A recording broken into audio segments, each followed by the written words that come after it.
Fala galera, tudo bem? Tudo na paz? Tudo ok? E aí, gostaram da minha vestimenta? O que vocês acharam? Essa vestimenta aqui já vai direcionar o que a gente vai falar, né? A gente vai falar, em primeiro lugar, do Brasil e na questão ligada aos fatores climáticos do território brasileiro. Então, esse rapazinho aí com aproximadamente 9 milhões de quilômetros quadrados, ele vai ter vários fatores climáticos aí. O que significa isso? Eu não posso chegar para vocês e falar assim: olha só, galera, eu, professor Cristiano Barros, afirmo com exclusividade que o Brasil ele é totalmente tropical. Ou seja, o clima do Brasil aí em todas as 5 regiões vai estar ligado ao fator tropical. Apesar de o Brasil estar inserido numa zona intertropical, a sua maior parte, ele vai ter outros fatores climáticos aí. E a gente vai identificar esses fatores climáticos principalmente pelo seu tamanho. É só a gente analisar que 9 milhões de quilômetros quadrados vai ter diversidades naturais, vai ter diversidades o quê? Diversidades climáticas no território brasileiro.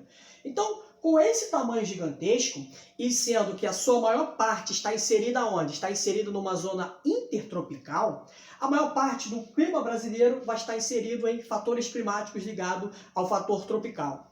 Mas como nós teremos aqui uma linha imaginária na parte sul do Brasil, né? Essa linha imaginária passa aqui pela parte sul do Brasil, que é o Trópico de Capricórnio, nós teremos o quê, pessoal? Nós teremos aí uma região subtropical também.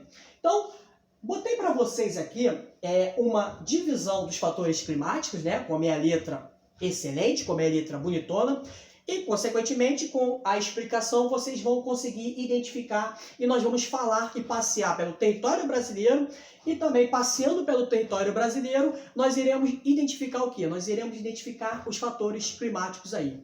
Outra questão que eu posso afirmar para vocês, para direcionar os fatores climáticos, não só no território brasileiro, mas também por todo o planeta, é a questão da água. A água ela vai ter uma importância gigantesca para direcionar o clima. Ou seja, a água ela tem uma característica que ela demora o quê? Ela demora a aquecer e também demora a esfriar-se. Essas características vão levar a fatores de formações climáticas aí. Como assim, professor? Eu posso afirmar para vocês que quanto mais próximo de água, de bastante recursos hídricos, nós teremos o quê? Nós teremos uma amplitude térmica menor. Amplitude térmica? O que é isso, uma amplitude térmica, professor? Nada mais é do que a diferença da mínima para a máxima. Quem nunca viu lá no jornal, aquelas reportagens, olha só, galera. Hoje no Rio de Janeiro, a amplitude térmica aí vai ficar um pouco distanciada. Nós teremos a máxima de 35 graus e a mínima de quê? A mínima de 23 graus aí. Então nós podemos notar o quê? Nós podemos notar que quanto mais próximo da água, quanto mais próximo de regiões aí ricas em recursos hídricos, nós teremos uma amplitude térmica menor. Quanto mais distante de regiões sem água, ou seja, aquela região seca, nós teremos amplitudes térmicas o quê? Amplitudes térmicas maiores aí. Então, eu botei para vocês aqui os principais climas do território brasileiro. Fiz essa divisão aqui, né? Com minha letra bonitona, né? E a gente vai passear pelos climas e pelas regiões do território brasileiro aí, através aí desses fatores que estão nesse quadro aqui. Bora lá, pessoal. O nosso primeiro fator climático que a gente vai desenvolver agora está ligado ao fator equatorial. Ou seja, fator equatorial, a gente já pensa o quê? Linha do Equador, ou seja, lá na parte norte do território brasileiro, ou seja, essa linha imaginária que corta lá a parte norte do território brasileiro, que coloca o Brasil no hemisfério norte e no hemisfério sul, né? 93% no hemisfério sul e 7% no hemisfério norte. O que vai acontecer, pessoal? É um clima caracterizado por altas temperaturas e nós teremos também o quê? Uma alta pluviosidade. Se vocês prestarem atenção, lá na região norte do Brasil, nós teremos a maior bacia hidrográfica do planeta.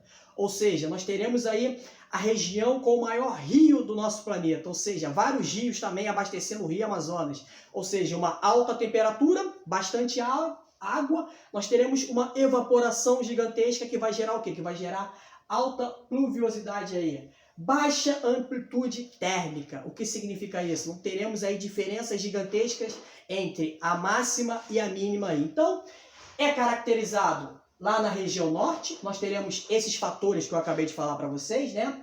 É quente, alta pluviosidade, durante o ano lá vai chover cerca de 5.000 milímetros, baixa amplitude térmica. A gente sai dessa região aí norte e vamos para o tropical litorâneo. Ou seja, pessoal, tropical, litorâneo, a gente já analisa onde? Litoral do território brasileiro, né? Eu não posso falar de tropical litorâneo no centro-oeste, que é o interior do país, né? Estaria totalmente enganado, totalmente errado. Ele vai do litoral do Rio de Janeiro ao Rio Grande do Norte. Nós teremos aí as temperaturas elevadas, é só vocês prestarem atenção aqui no Rio de Janeiro. Ou a gente tem muito calor ou calor. Isso é o natural do Rio de Janeiro, né? Baixa amplitude térmica, nós não vamos notar a diferença aí gigantesca da máxima para a mínima, é muito difícil acontecer isso. Então, é caracterizado o quê, pessoal? Pela região litorânea do território brasileiro aí. As temperaturas em médias ficam em 25 graus Celsius, em média, né? Quando chega aquele verão no Rio de Janeiro, eu tenho que botar meu óculos escuro, não vou tirar minha camisa, vai pegar mal, né? Eu posso receber um processo, os pais de vocês não vão gostar, deixa isso pra lá, né? Então, o que vai acontecer, pessoal? Nós pegamos aquela praia, ficamos aí no ar-condicionado, né? Bebemos bastante água. Então, isso aí é caracterizado por um clima tropical litorâneo aí. O outro clima tropical semiárido, olha só, pessoal, isso já é no interior. Se a gente falar de semiárido, a gente já lembra o quê? Sertão nordestino, região nordeste, falta de água. Ele vai ser caracterizado por quê? Vai ser quente e seco. Alta amplitude térmica. Se lembra que eu falei para vocês aí? Aonde tem água, a amplitude térmica ela vai ser o quê? Ela vai ser menor. Aonde vai faltar água? Caracterizado aí pela região nordestina, olha, interior do Nordeste, a temperatura lá vai ser bastante elevada. Então, o que vai acontecer? Vai ser um clima lá semiárido. E esse clima vai ser como, pessoal? Ele vai ser quente e seco. É só a gente prestar atenção na situação do Nordeste, né? Se a gente fizer uma análise e comparar o Nordeste com a região Norte, nós vamos ver o índice de chuvas aí totalmente diferente. Lá na região Norte, por exemplo, chove todos os dias 5.000 milímetros de água por ano. No Nordeste aí, nessa parte que eu estou falando para vocês, vai estar ligado aonde? Vai estar ligado ao quê, pessoal? Vai estar ligado aí a índices pluviométricos baixíssimos. O que significa isso? Nós teremos aí, em média, 500 milímetros anual de chuva nessa região aí. Então, é uma região com clima que quente e seco. Saímos aqui do Nordeste e começamos aí para o interiorzão do continente aí, ó. Principalmente na região Centro-Oeste, Mato Grosso do Sul e Goiás. Vai ser um clima tropical continental. Aí, como eu falei para vocês, ó, central do Brasil aí, não é a central do Brasil aqui no Rio de Janeiro, não. É no centro do território brasileiro aí. Duas estações bem definidas aí. Por quê, pessoal? Quanto mais distante da água, a amplitude térmica vai ser o quê? Vai ser bem maior. Olha só, galera. Região centro-oeste do território brasileiro. Tem saída para o mar? Estamos perto de algum oceano? Não. Ou seja, falta de água. O que vai acontecer? Duas estações bem definidas aí. Ou seja, o inverno vai ser bem rigoroso, vai ser bastante frio. E o verão vai ser o quê, pessoal? Vai ser um verão de matar, um verão quente, seco. O inverno também frio e seco. Então nós temos poucas chuvas nessa região aí. Mas a sua característica geral, anual também, vai ser de um clima o quê? Na sua maior parte quente, com temperaturas aí em média de 24 graus Celsius aí.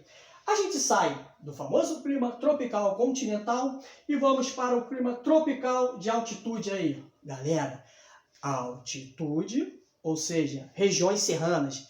Quer ver uma experiência bacana que a gente pode fazer quando acabar essa quarentena? Dá um passeio em Petrópolis, Teresópolis, Ou seja, se aqui no verão do Rio de Janeiro está marcando 35 graus, em Petrópolis, Teresópolis, automaticamente nós teremos aí médias mais baixas. Quanto maior for a altitude, menor será o quê? Menor será a temperatura. Ou seja, quanto maior for a subida, as temperaturas têm de ser o quê? Tem de ser cada vez menores aí. Nós teremos as famosas chuvas orográficas. O que são chuvas orográficas? São chuvas que, quando batem com o relevo, elas encontram o relevo, automaticamente gera o quê? Gera aí uma pluviosidade, formam chuvas aí. Então, são as famosas chuvas de relevos aí. Então, o tropical de altitude vai ser encontrado em regiões altas, né? A gente não vai ter tropical de altitude aqui no Rio de Janeiro a nível do mar. Eu não vou estar andando em Copacabana, Barra da Tijuca, Ipanema e de repente eu encontro com um clima tropical de altitude aí. Não, são em regiões serranas, em regiões altas aí. E o clima que eu falei lá no início, com aquela divisão do Trópico de Capricórnio, né? Perto do Trópico de Capricórnio, está caracterizado no sul do país. Vai ter uma sazonalidade. O que significa isso? Nós teremos as 4 estações bem definidas do ano, né? Nós teremos o outono bonitão. Isso aqui é uma árvore, tá? De repente as flores começam a cair, fruto. Essa árvore, de repente, ela vira primavera, e depois vem o verão, e depois vem o inverno. Então, o que nós podemos notar? Esse fator subtropical aqui é exclusivo do sul do país. Sazonalidade, 4 estações bem definidas aí, chuvas bem distribuídas durante o ano. Então, análise do sul do país, o que a gente vê, né? Fator climático aí bem agradável. Nós teremos temperaturas altas em determinados períodos do ano? Com certeza. Nós teremos temperaturas altas.